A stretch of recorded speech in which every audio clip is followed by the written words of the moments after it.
नमस्कार। बीएड प्रथम वर्ग विषय हमारा पाठ्यक्रम से परिभाषा और हमारी जो इकाई चली थी तो भाषा का विकास, उसी के अंतर्गत हम लोग आज बात करेंगे भाषाई विकास के चरण कि भाषा का जो विकास होता है किन चरणों के माध्यम से होता है। तो इसके कुछ चरण हैं, उसकी चर्चा हम लोग करेंगे। जैसे कि पहला है बोलने की तैयारी। बोलने की तैयारी के अंतर्गत किन किन बातों पर विशेष ध्यान दिया जाता है। तो क्रंदन, क्रंदन मतलब होता है रोना। ठीक है, अब जो भाषाई विकास के लिए सर्वप्रथम बालक है वो रोता है। कुछ जो 2 सप्ताह शुरुआती 2 सप्ताह होते हैं उसके अंतर्गत बालक है वो अनावश्यक ही रोता है। ठीक है, लेकिन उसके बाद जो उसका क्रंदन होता है वो किसी आवश्यकता के आधार पर होता है, जैसे भूख लगने पर या फिर किसी घबराहट के कारण बालक या किसी अतिरिक्त जैसे लाइट का फोकस पड़ रहा है तब बालक रोता है।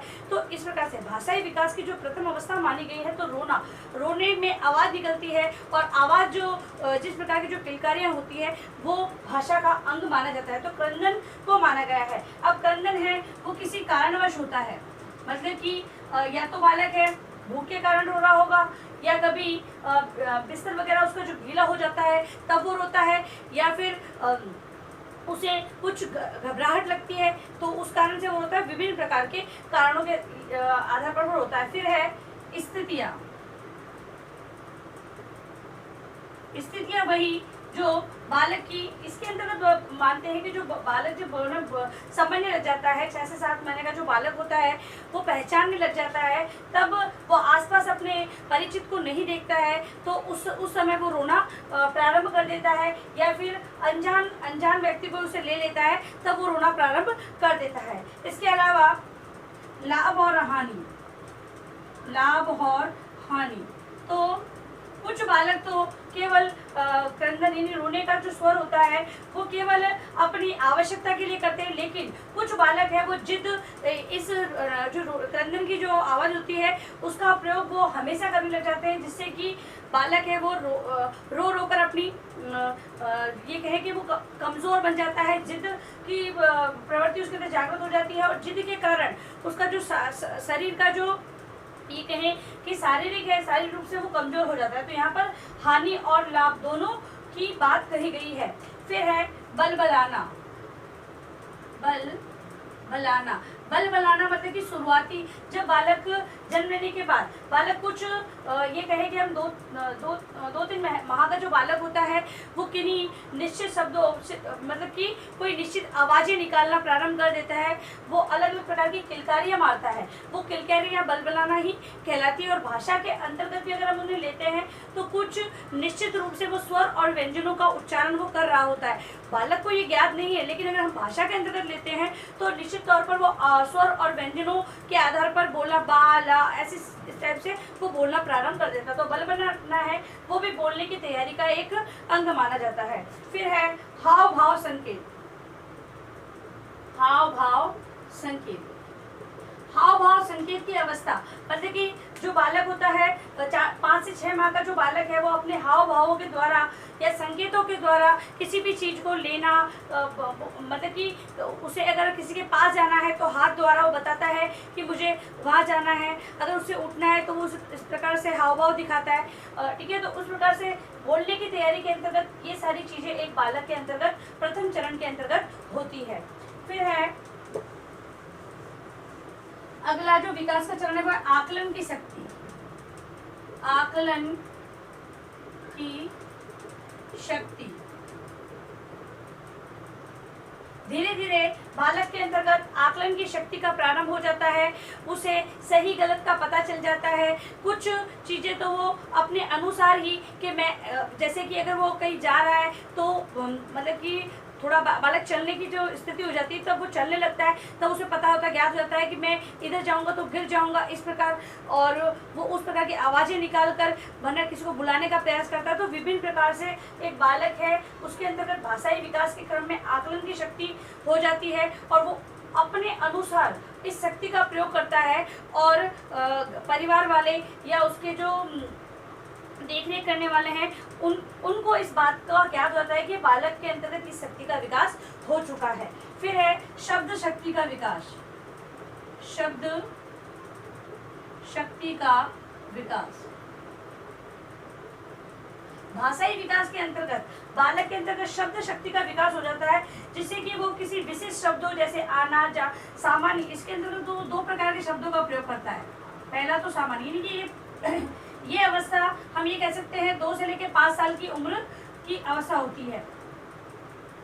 और इसके अंतर्गत शब्द शक्ति बालक के विभिन्न सामान्य शब्दों में आना, जाना, गाना, लाना, ये ऐसे शब्दों का प्रयोग करता है। अगर उसे किसी कोई चीज चाहिए है तो पापा, दे दो, ले लो, इस प्रकार के शब्द का प्रयोग करता है। और विशिष्ट के अंतर्गत आप, बैठे, जाए, इस प्रकार से जो मतलब कि ये कहे कि आदर्श सूचक जो शब्द होते हैं, उन जो पेरेंट्स उसे सिखाते हैं, उन आदर्श सूचक शब्दों को वो विशिष्ट के अंतर्गत अपना लेता है। तो शब्द शक्ति, विभिन्न प्रकार के शब्दों का विकास इस अवस्था के अंतर्गत बालक में हो जाता है।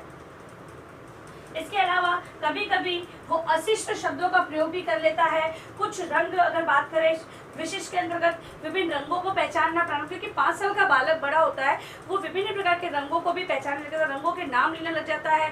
धन के अंतर्गत उसे 10, 5, 100 जो निश्चित रूप से जिन रुपयों के बारे में हम चर्चा करते रहते हैं, उन रुपयों को वो पहचानने लग जाता है, उनको बोलने लग जाता है।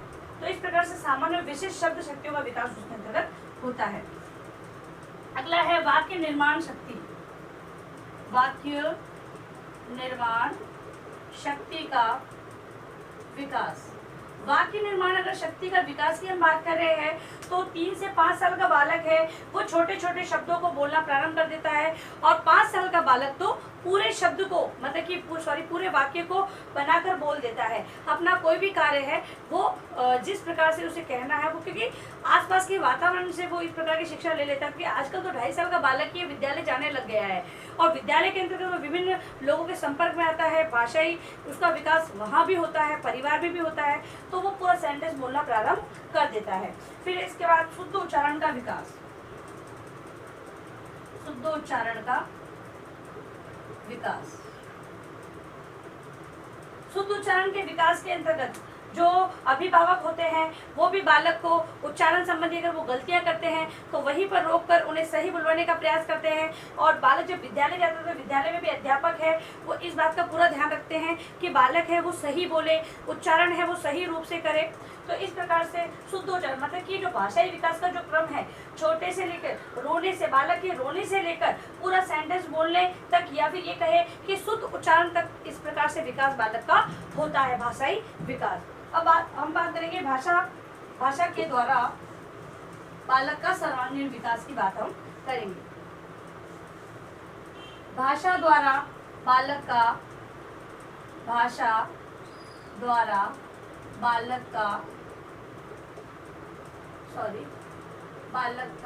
विकास। तो भाषा के द्वारा बालक का सर्वांगीण विकास होता है। ठीक है, अब सर्वांगीण विकास के अंदर किन को लिया गया है, तो पहला है शारीरिक विकास। शारीरिक विकास तो भाषा के माध्यम से ही बालक है वो अपने अगर हम कहें कि अपने लिए शरीर से संबंधी कौन सी अच्छी आदतों को अपनाना है, भाषा के माध्यम से दिया गया ज्ञान वो उसी आदतों को अपनाता है। ठीक है, अगर हम कहें कि ना अगर बालक को व्यायाम से संबंधित कोई सूचनाएं देनी है कि आप इस प्रकार का व्यायाम करोगे तो आपका शरीर है वो बहुत अच्छा रहेगा, आप स्वस्थ रहोगे। ठीक है, तो अगर वही ज्ञान अगर बच्चे की जो भाषा है उसके अंतर्गत न देके किसी और भाषा में दिया जाएगा तो बालक न तो उसे समझेगा और न ही अपना पाएगा। इसलिए भाषा के अंतर्गत दिया गया ज्ञान बालक के शरीर का विकास करता है। अगर उदाहरण के लिए हम लें कि बालक को पौष्टिक भोजन खिलाना है तो पौष्टिक भोजन के लिए कौन कौन सी चीज़ों को अपनाना चाहिए, अगर किसी और भाषा में बताया गया है तो वो उसे समझ नहीं आएगा, अपनी भाषा में अगर बताया है तो वो उन्हीं चीज़ों को अपनाएगा खाने के अंतर्गत। इसके अलावा अगर हम कहें कि बालक जब रोता है तो उसको लोरी गाकर, भाषा के अंदर लोरी गाकर वो सोता है या वो दूध पीता है। ठीक है, अगर माता है अगर लोरी गाती है तो वो तुरंत दूध पीने लग जाता है और सो भी जाता है। तो वो सोना और खाना मतलब दूध पीना वो दोनों ही उसके शरीर के लिए बहुत ही पौष्टिक है। और ये सारा कैसे संभव हुआ, तो भाषा के द्वारा ये संभव हुआ। इस प्रकार से हम कह सकते हैं भाषा के द्वारा शारीरिक विकास बालकों का होता है। फिर है मानसिक विकास में सहायक। मानसिक विकास में सहायक बालक को जो भाषा के द्वारा जो ज्ञान दिया जाता है, जो उनको अवबोध होता है, वो उसके मानसिक विकास के लिए बहुत ही आवश्यक होता है। जो भी ज्ञान प्राप्त होता है वो उसके मानसिक विकास के लिए सहायक माना गया है। तीसरा है सामाजिक विकास।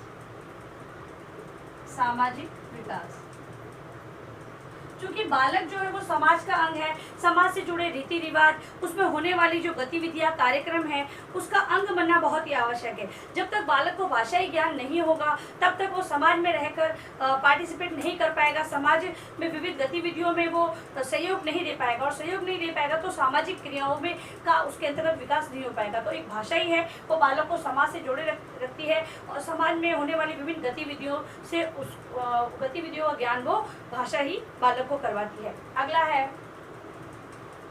है भावात्मक।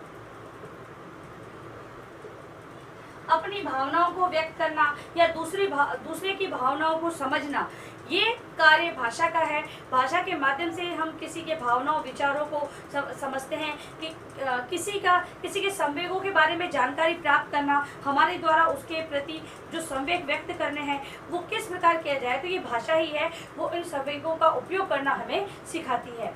अगला है नैतिक विकास। नैतिक विकास के अंतर्गत हम लोग अच्छी आदतों को मानते हैं, जो आचरण होते हैं, जो अच्छे आचरणों की बात हम करते हैं नैतिक विकास के अंतर्गत। तो ये आदर करना, ये सारी जो ज्ञान है बालकों के अंतर्गत कब विकसित होगा, जब बालक का भाषाई विकास होगा, तभी इस ज्ञान का उपयोग वो कर पाएंगे। यदि अगर भाषाई विकास नहीं होगा तब तक वो बालक इस ज्ञान का उपयोग नहीं करेगा। तो नैतिक विकास के लिए भाषा है वो एक सशक्त माध्यम मानी गई है, जिससे कि बालकों के आचरण में बदलाव लाया जा सकता है, या फिर ये कहें कि बालकों के नैतिक गुणों का विकास भाषा से संभव माना गया है। फिर है सांस्कृतिक विकास। सांस्कृतिक विकास,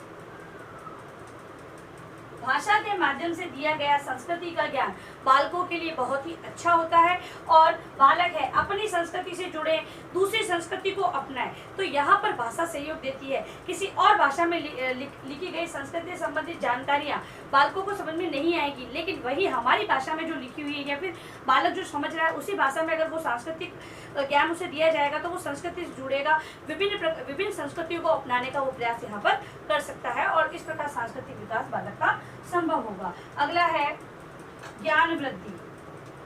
बालक को दिया जाने वाला ज्ञान है वो उसके भाषा के द्वारा जो दिया गया ज्ञान होता है वो बालक के ज्ञान में वृद्धि करता है, क्योंकि उसी के कारण उसके बालक के अंतर्गत ज्ञान से संबंधित अन्य तथ्यों को पढ़ने, अन्य जानकारियों को प्राप्त करने में रुचि उत्पन्न होती है, और उसी से बालक का जो ज्ञान है पहली अवस्था से लेकर अंतिम अवस्था तक पहुंच जाता है। फिर है स्वाध्याय।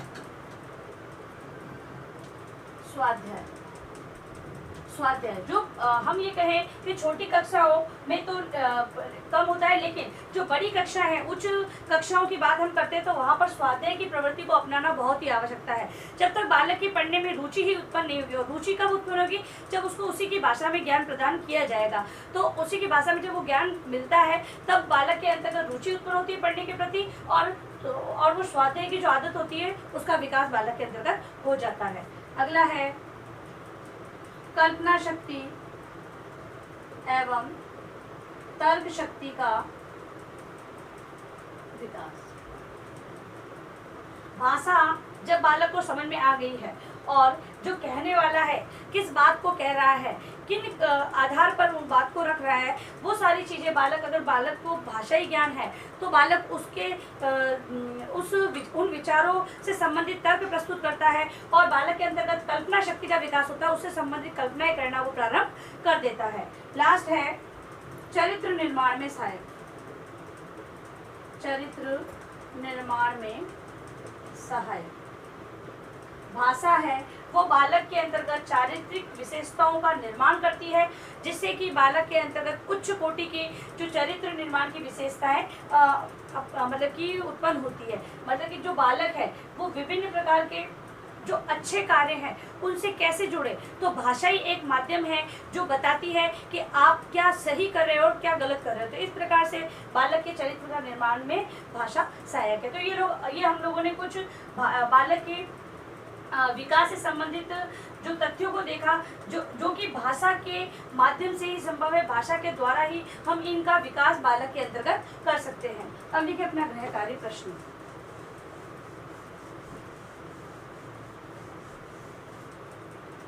भाषाई विकास के गृह कार्य में आप लिखे भाषाई विकास के चरणों को बताते हुए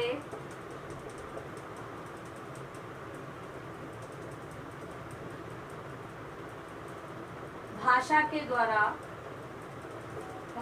द्वारा बालक का